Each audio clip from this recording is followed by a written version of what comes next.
recording. عادة بحبش أعمل recording للquestion and answer session لأنه anyway ما فيهم knowledge جديدة، ولكن I'm recording. أمورنا تمام إلى الآن قبل ما أتابع؟ ماشي الأمور تمام، الصوت تمام، الصورة تمام، تزامن الصوت مع الصورة أوكي؟ نأخذ quick feedback على الشات.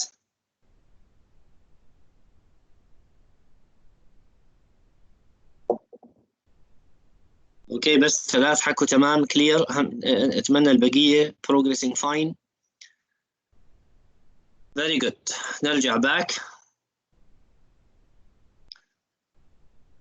هنا ليش في عندنا different views، وكل view ينتمي له مجموعه من الدايجرام، وكل دايجرام له نوتيشن معينه. فاليوز كيس له نوتيشن اللي هي الدائره والاكتور، اليوز كيس له عفوا الكلاس له الكلاس والاتريبيوت والميثود، يعني كل واحد له لغة تعكس هذا الدايجرام اللي ينتمي لهذا الموديل. UML diagram من أكثر لغات الديزاين and analysis شيوعاً لأنها very expressive. تمام، أمسح هذا بسرعة. very expressive, easy to use، ما فيها غموض، مدعومة بتولز، وهذا مهم جداً. شو الفائدة يكون عندي أنا لغة معينة تخص الديزاين؟ ولنفرض جدلاً أنا شخصياً بدي أخترع لغة تخص الديزاين، ولما أجي أطبقها ما في من الشركات العالمية ولا برنامج لا أونلاين ولا ستاند ألون أو أوفلاين بيدعم اللغة اللي أنا راح أقترحها، فبالتالي ما راح تكون فيها شيوع وما راح حد يستخدمها. فبيسكلي بيهمني أنا دائما وأبدا أختار لغة البرمجة اللي بيكون في عليها طلب، ولغة البرمجة اللي عليها تولز بتدعم هذا الموضوع. تمام، أو بتدعم هاي لغة البرمجة. UML في لها so many tools بتدعمها. that's why من يعني الويل نون تدعم ستاندرد معين، وهذا هو الأوبجكت أورينتد ستاندرد. يعني مش بس لها تولز بتدعمها عالميا، لا وبتدعم الأوبجكت أورينتد. فالأوبجكت أورينتد المشهورة والمعروفة والمستخدمة برمجيا بشكل كبير، فبتدعم مفاهيم الأوبجكت أورينتد ككلاسز وأوبجكت وريليشن وانهيرتنس وبوليمورفيزم وغيرها. أنا I can model that و I can design هاي الكونسبتس من الايرلي ستيجز للسوفت وير ديفلوبمنت زي الاناليسيز والديزاين قبل ما اوصل بروجرامينج. هذا الاوبجكت اورينتد ستاندردز مدعوم باستخدام لغه البرمجه او بلغه اليو ام ال. هاي اليو ام ال is not tied with any particular process، مش مربوطه مع tied with any particular process. انت you can use it the way you want or the way that makes it easier for you to use. حكينا بشكل اساسي، بحاول اسرع شوي، انه في اليو ام ال لها هيستوري بدات بال19s بالتسعينات. كان في عندنا 3 اميجوز اللي هم يعني كل واحد عندهم كان ستاندرد معين للاناليسيز والديزاين، في بيناتهم كونسبتس متشابهه، انجمعوا وانعملوا ميرج ودمج مع بعض فطلعوا باول يو ام ال بالتسعينات. بعدين صارت الاو ام جي اوبجكت موديلنج جروب هي اللي مسؤوله عن الديفلوبمنت لليو ام ال والكونتينيوس امبروفمنت والكونتينيوس ديفلوبمنت لليو ام ال، توصلنا للليتست اديشن اللي موجوده عندنا. That was a quick introduction about ايش يعني يو ام ال، ليش فيها مودلز، ليش فيها فيوز، وشو النوتيشن اللي فيها، شو نقاط قوتها وليش تستخدم. حكينا الاسبوع الماضي برضه بمحاضره التسجيل، محاضره الثلاثاء والخميس 14 و16 عن overview عن كل اليو ام ال diagrams. صحيح مش عن كل اليو ام ال diagrams. اليو ام ال diagrams هم 14 يو ام ال diagram. احنا حكينا بيسكلي عن نفس العدد، اتوقع 6 7 من اليو ام ال diagrams. اخذنا بشكل اساسي فكره بسيطه عن هذا اليو ام ال diagrams. فلو يعني بدي اعتمد على نوع من انواع السيلف ليرنينج، لو دورتوا على all UML diagrams وقرأت بالويكيبيديا، وهي ابسط طريقه معمول له برزنتيشن، تمام، او على الفيجوال بارادايم، موقع الفيجوال بارادايم، حتلاقي انه اليو ام ال معطيك فكره بسيطه عن كل دايجرام، ايش بيساوي، ايش بيشتغل، ليش يرسم، متى يرسم، وايش الادوات اللي لازم تكون او الكومبوننت الموجوده مشان انا ارسم هذا السيستم. تمام، خليني اعمل ادمت للناس اللي باللوبي. اوكي جريت. درسنا واخذنا فكره عامه عن معظم هاي اليو ام ال دايجرامز. حكيت لو بتقراوا شوي حتدرس انت ال 14 يو ام ال دايجرام، يعني ما تبقى عن هدول زي التايمينج دايجرام، بروفايل دايجرام، كومبوزيت ستراكشر دايجرام. في مجموعه من الدايجرامز ايضا مهمه جدا، يعني الموجودات هون الموست بيسك موست ويل نون يوزد، يعني نحكي دايجرامز ما بين ال 14 يو ام ال دايجرام. حاولنا نقدمهم بسلايد، يعني كل واحد من السلايد بالواقع لو بدنا نحكي عن كل دايجرام بجوز بدنا اسبوع زمن على ما نحكي نظري وعملي ونرسم عليه كم مثال، ولكن حاليا عم نحكي فقط سلايد واحد بيعطينا فكره عن كيف شكل الدايجرام وبروبلي ايش الفائده منه. يوز كيس دايجرام وهو الوحيد اللي حنركز عليه بالشابتر 4 بالتفصيل. تمام. الكلاس دايجرام وهو اللي راح نركز عليه بالتفصيل بشابتر 5. ما تبقى ممكن يظل معنا وقت نعمل عليهم بعض الاكسرسايزز. تمام. فهذا شكل اليوز كيس دايجرام هنحكي عنه بالتفصيل فما راح اركز عليه الان. بيسكلي بيعكس how the system will interact with the outside world. مين هم الاكترز وايش هم المين فانكشنز اللي موجوده بهذا السيستم.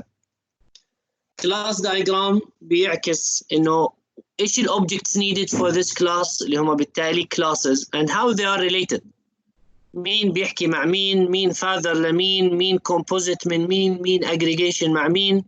فبيبين لي اسم الكلاس والاتريبيوت والميثودز، تمام، والمالتيبليسيتي وغيرها، وهذا راح ندرسه بالشابتر اللي بعده وكنا اخذنا عنه مقدمه بال 240 ايضا.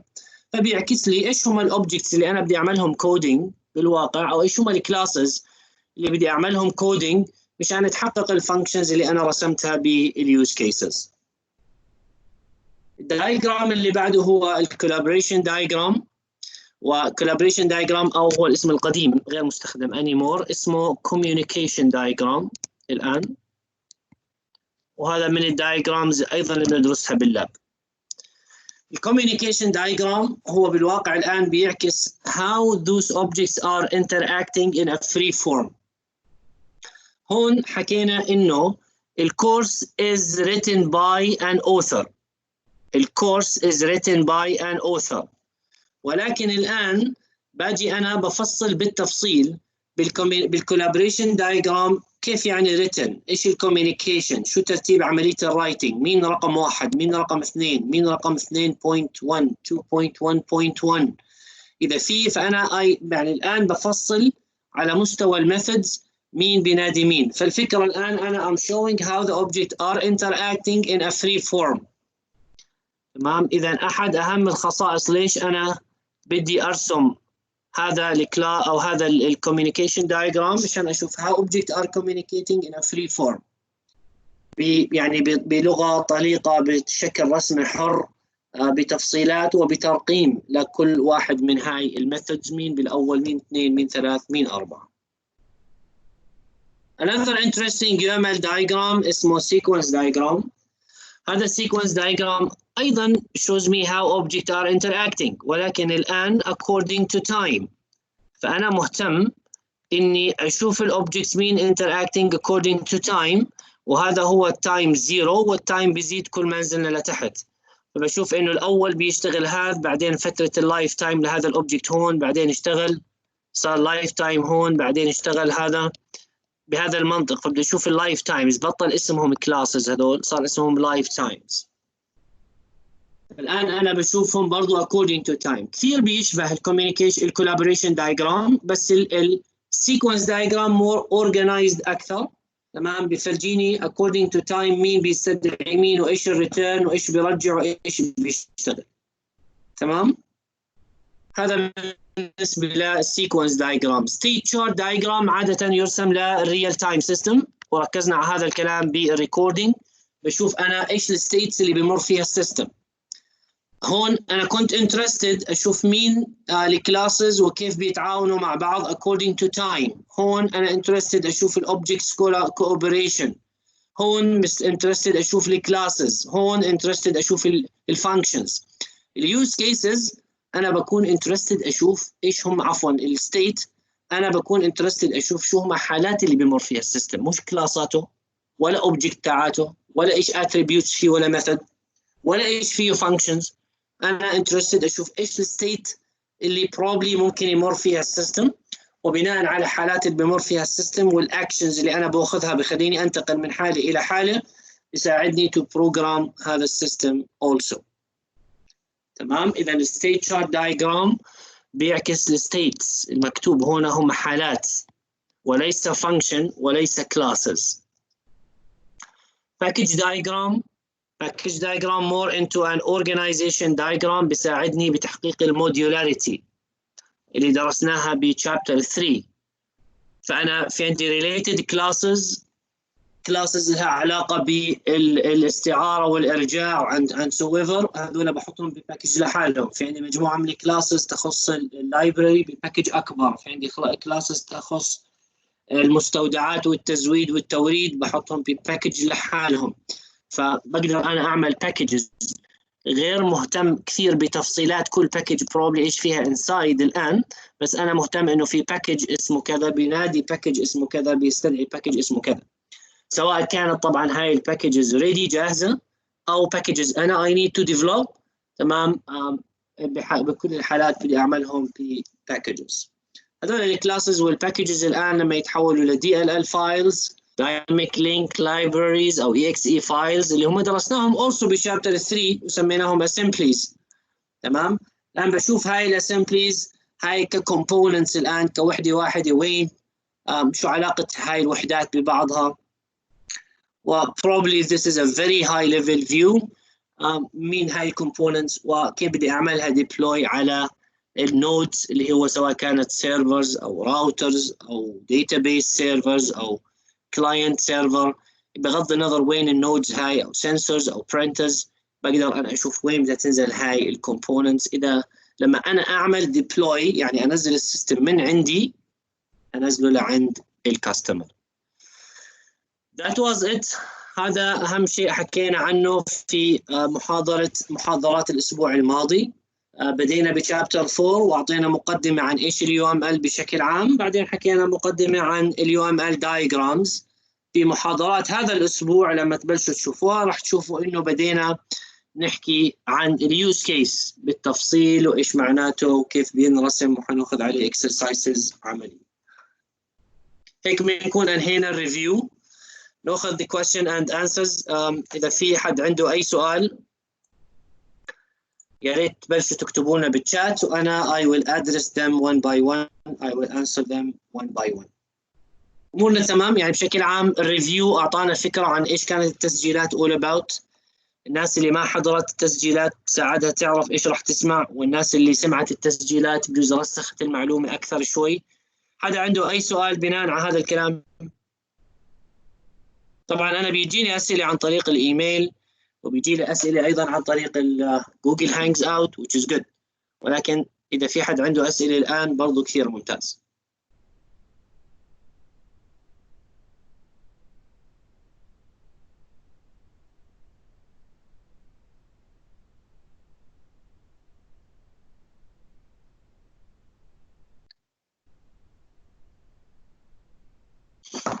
في حد عنده اي سؤال؟ at least yes no.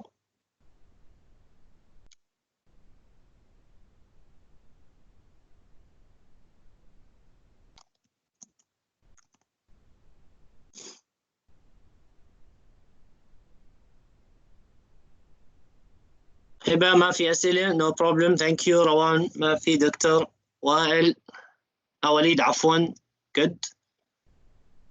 ابتهال برضو no question. لما بتسأل دكتور بالنسبة للكومبوننت دايجرام ممكن توضحه أكثر؟ sure ما في مشكلة. الكومبوننت دايجرام نعمل share للسلايدز back. I'm sharing my screen back. شوف الآن from a programming perspective. تمام. from a programming perspective من وجهة نظر البرمجة احنا في عندنا classes. مجموعة الكلاسز هيك بدنا نطلع عليها. مجموعة الكلاسز بحطهم في باكج. مجموعة الباكجز تمام بنحطهم بكومبوننت. تمام. مجموعة الكومبوننتس الكبيرة الآن بحطهم بنيم سبيسز. تمام، وبحط هاي النيم سبيسز بنزلها بعدين على النودز او وين راح تنزل عند الكاستمر. تمام، شو بده يكون على الكلاود سيرفر، شو بده يكون على الان هاوس سيرفر، شو بده يكون عند الكلاينت هيك. فالكومبوننت دايجرام اذا متذكرين هذا الاكستنشن .dll حكينا فيه سابقا انه هذا نيم سبيسز.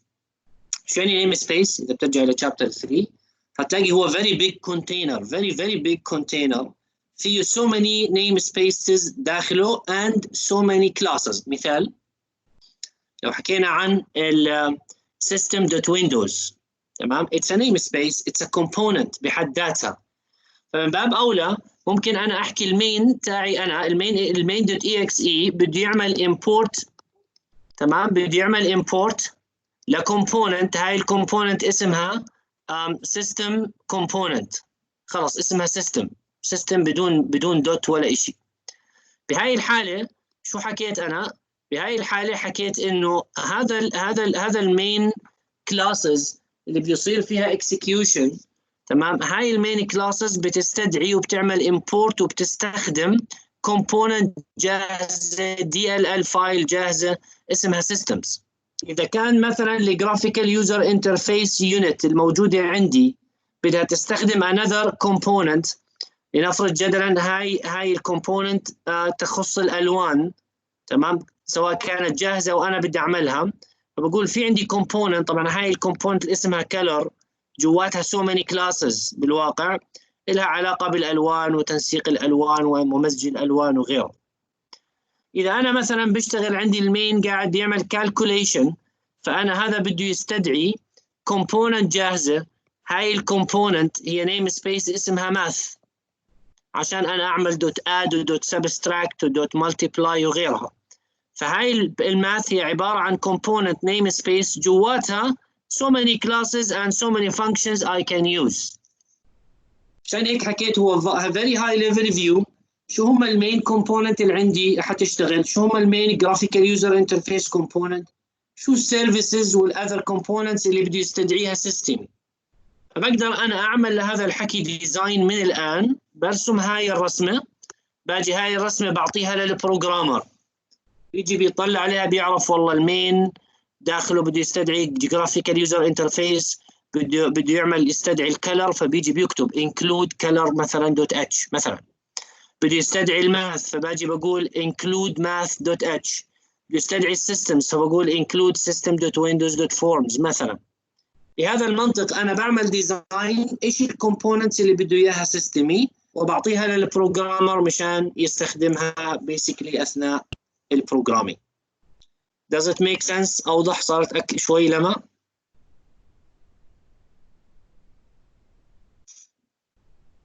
مرام تسأل دكتور من وين بدنا نجيب الاوبريشن؟ اتوقع شوي السؤال بيحكي عن الكلاس دايجرام اكثر، صح؟ الا اذا قصدك شيء ثاني.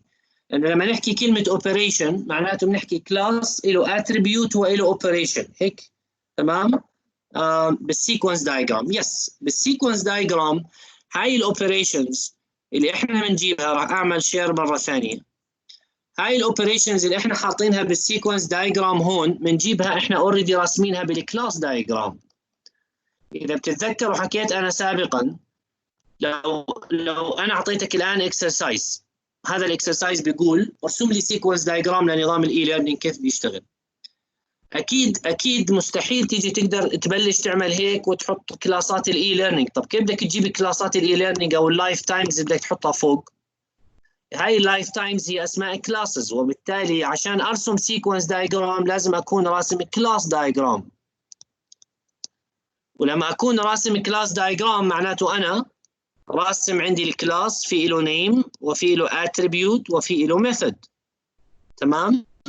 فما دام له ميثود او اوبريشن معناته انا عارف شو الميثود والاوبريشن تاعت هذا اللندر، وعارف الميثود والاوبريشن لهذا وللاندكس ولهذا.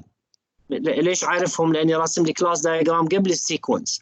فالميثودز اللي انا راسمها بالكلاس دايجرام هي نفس اسماء الميثودز هاي، بس كل واحد حسب الكلاس اللي تابع له، تمام؟ يعني بدي اجاوب سؤالك بطريقه ثانيه. لو حكينا الان بناء على هذا السيكونس دايجرام اللي موجود هون، شو هو الكلاس دايجرام، او ارسم لي باك الكلاس دايجرام، او اتليست اقول لك ارسم لي كلاس دايجرام اللي اسمه لايبريريان، موظف المكتبه. فالمنطق تيجي تقول لي اوكي في عندي كلاس اسمه لايبريريان، فيه ميثود، فيه اتريبيوت، خليها شوي، فيه ميثود. كيف بدي اعرف شو هم الميثودز؟ جماعه اللاب لازم يعرفوا اكثر. حكينا اللي بيكون اتجاه السهم عليه معناته الميثود تابعه له، وحكينا هيك بال 240 سابقا. تمام. فبوك ريكويست هاي الميثود تابعه لمين او موجوده عند مين؟ عند اللايبريريان، لانه السهم عليه. فمن باب اولى الكلاس دايجرام كان اسمه هنا فيه ميثود اسمها بوك ريكويست، وفي عنده هنا تايتل. هيها في عنده اتريبيوت اسمها تايتل. باجي هون السهم رايح هون، معناته هذا اللوك اب تابع للاندكس، بديش اياه. السهم داخل هون معناته هاي الميثود تابعه لإلي اسمها return info، return information، برضه بتاخذ تايتل. هاي التايتل اوريدي فوق، هاي طالعه معناته هاي تابعه للاسيستنت، فالجيت بديش اياها. الريتيرن داخلي لهون معناته في عندي فانكشن اسمه return، وبياخذ اوبجكت اسمه book. تمام. ففي من نوع book اوبجكت اسمه book. تمام. بس هاي طالعه منه معناته هاي الريتيرن تابعه لللندر. بهذا المنطق هاي هي الميثودز الاوبريشن اللي من باب اولى انا اوريدي كنت راسمها بالكلاس دايجرام. فلما اجي ارسم السيكونس الان بستخدم نفس الاوبريشن. Did I answer your question؟ مرام، وضحت الفكره من وين اجت الاوبريشنز اللي بالسيكونس دايجرام؟ اجت من الكلاس دايجرام. وضحت مرام؟ بقيه الحاضرين معنا any question؟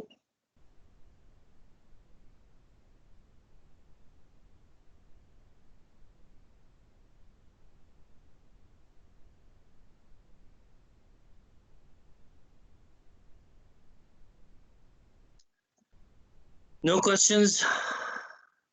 يعطيكم العافية. نسمع من الكل إذا سمحتوا. Yes, no. عندنا 20 جوينر حاضرين معانا.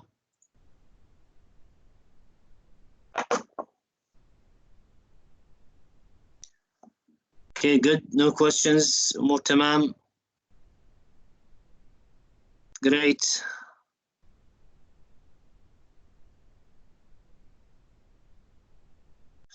تمام. طيب إذا ما في questions بحكي لكم يعطيكم العافية. طيب احكي لي ايش هو مرام؟ ايش السؤال اللي عاد؟ اكتبي لي السؤال ما في مشكلة. واللي عنده سؤال برضه يكتب، اللي بيفكر بسؤال منحرج المستعجل عادي، معنا وقت. ما عندي مشكلة الآن إذا بدك تسألي مرام، أو إذا بدك تبعثي لي على الإيميل برضه بصير.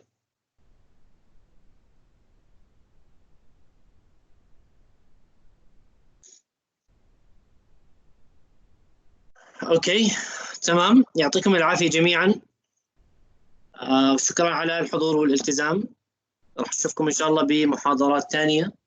راح أنزل اليوم ريكوردينج أو تسجيل لمحاضرة يوم الخميس. اللي عنده أي سؤال يودي لي على الإيميل أو يفضل على الجوجل هانجز أوت. We can chat there.